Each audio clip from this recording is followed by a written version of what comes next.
नमस्कार मित्रांनो, मी doctor Nilesh Wasekar, consultant हिमॅटॉलॉजिस्ट आहे. माझी ओपीडी नाशिक हिमॅटॉलॉजी सर्व्हिसेस, जुनी पंडित कॉलनी, एन नंबर 3 येथे आहे. आज आपण बोलणार आहोत प्लेटलेट या विषयावरती.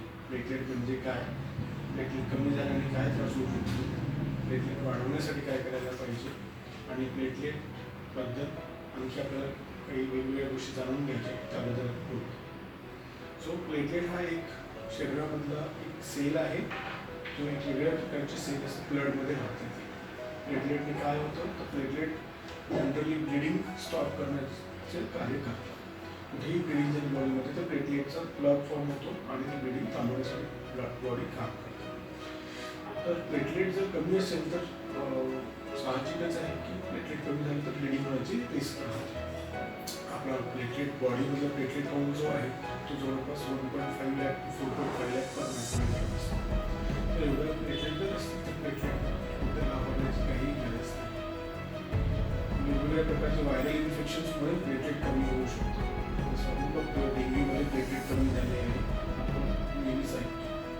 तसं डेंग्यू किंवा डेंग्यू सदृश्य काही व्हायरल इन्फेक्शन झाले तरी पण प्लेटलेट कमी होऊ शकतो.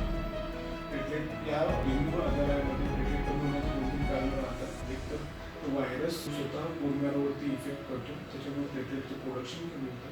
दुसरं की एक इम्युन मेकॅनिझमने पण प्लेटलेट कमी होतात. डेंग्यूचा व्हायरस आणि प्लेटलेटमध्ये साधन नसल्यामुळे आपली बॉडीची इम्युनिटी त्या प्लेटलेट डिस्टर्ब करते.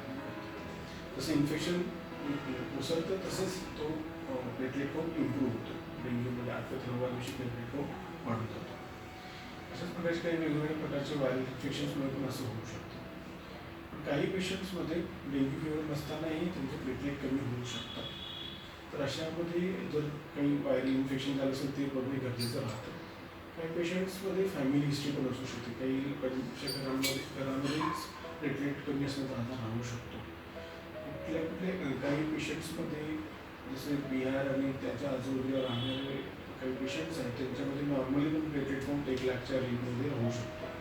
अशा प्रकारचे काही प्रकारचे प्लेटलेटचे त्रास असू शकतात. तर प्लेटलेट कमी झाल्यामुळे ब्लिडिंग होऊन त्रास होऊ शकतो.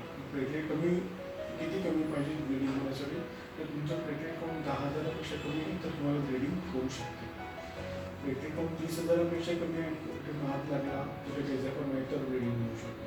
नंतर प्लेटलेट काउंट 30,000च्या वरती आहे तर प्लेटलेटमुळे माझी ब्लिडिंगची शक्यता फार कमी आहे.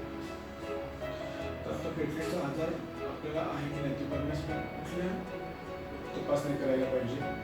तपासणीमध्ये आम्ही सगळ्यात महत्त्वाची तपासणी म्हणजे हिस्ट्री असते. हिस्ट्रीमध्ये कुठली फॅमिली हिस्ट्री आहे का, व्हायरल इन्फेक्शनची हिस्ट्री आहे का, अशा गोष्टी बघितल्या जातात. आणि आधी पण कधी प्लेटलेट कमी झालं होतं का, कधी कधी काही मेडिसिन घेतल्यानंतर प्लेटलेट काउंट कमी होऊ शकतो. मेडिसिन्स म्हणजे कधी कधी अँटीबायोटिकचा उपयोग किंवा अँटीबायोटिक वापरलं तरी पण प्लेटलेट कमी होऊ शकतो. किमोथेरपीचे काही ट्रीटमेंट चालू असेल तरी प्लेटलेट कमी होऊ शकतात. रेडिएशन घेतलं तरी पण प्लेटलेट कमी होऊ शकतात.